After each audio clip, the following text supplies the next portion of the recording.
When you read the plant tags, check the internet, or reference garden books, you find that most plants prefer moist, well-drained, loamy soils.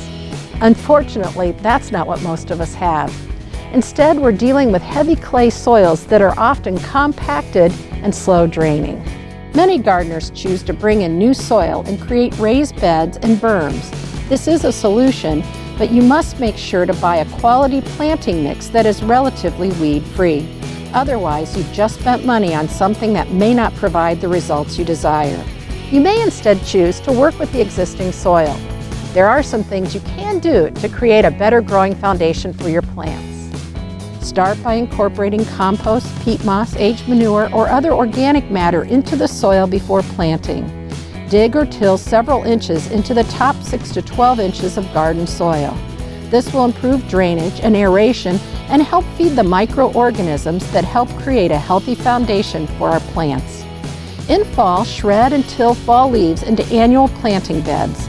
The leaves break down over winter, adding organic matter to the soil. Continue to improve the soil by using organic mulches.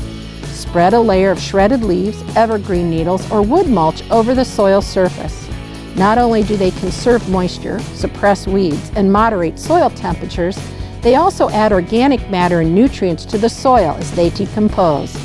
The finer the mulch material, the thinner the mulch layer needs to be. Use a 1 to 2 inch layer of shredded leaves or evergreen needles and a 2 to 3 inch layer of wood chips or bark mulch.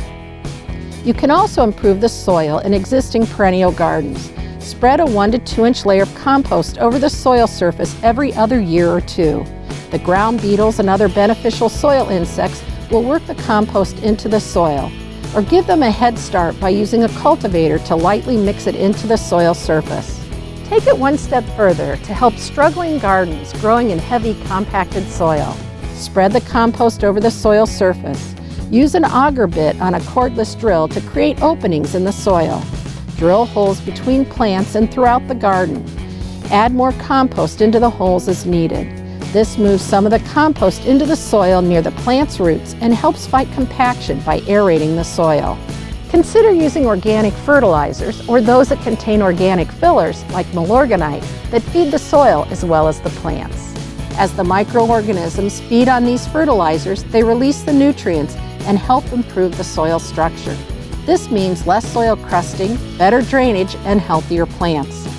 Creating and maintaining healthy soil is an ongoing process, but so is gardening. You'll find that the rewards far outweigh the effort when you're enjoying an abundant harvest and beautiful gardens.